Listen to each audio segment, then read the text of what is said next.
2 kilo बाजरी घेतली आहे मी आणि मला आता ह्याच्या खारोड्या बनवायच्या. तर स्वच्छ हिला निवडून घेतली आणि नंतर पाणी टाकलं आणि 2-3 पाण्याने धुवून घेतली आणि वरती जी हलकी हलकी बाजरी येते ना ती सगळी काढून घेतली. त्याच्यामध्ये काही कण असतात ते काढून घेतले सगळे आणि स्वच्छ धुवून मग तिला एका टोपल्यात मी निथळत ठेवली कापड टाकून.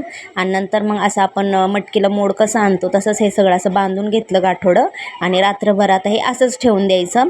आणि सकाळी मग ते थोडंसं फॅनखाली असं थोडंसं वाळवायचं. मग सकाळी उठून ते असं छान फॅनखाली थोडं वाळवलं आणि मग मी मिक्सरमध्ये छान असं सगळा भरडा काढून घेतला त्याचा. आणि लयच पीठ पातळ नाही करायचं त्याचं, असं थोडं थोडं पाणी टाकून वाटून घेतलं.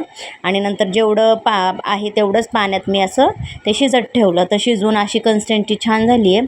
आणि ज्याला पापड करायचे ते असं करू शकतात त्याचे पापड पण मला ह्याच्या चकल्या टाकायच्या होत्या म्हणून मी ह्याला अजून घट्टपणा येऊन देत होते. त्यात मीठ टाकलं होतं आणि छान असं शिजवून घेतलं सगळं पीठ ते. आणि थोडंसं गार झालं की मग ते खाली उतरून घेतलं मी गॅसवरून. आणि गॅसवरून खाली उतरल्यावरच त्यात पांढरे तीळ घातले मग. आणि परत छान असं हलवून घेतलं आणि खाली जाऊन मग उन्हाला अशा सगळ्या चकल्या टाकल्या. तर खूप छान चकल्या झाल्या. तर माझ्या पेजला फॉलो करा, लाईक करा, यूट्यूबला सबस्क्राईब करा. बाय.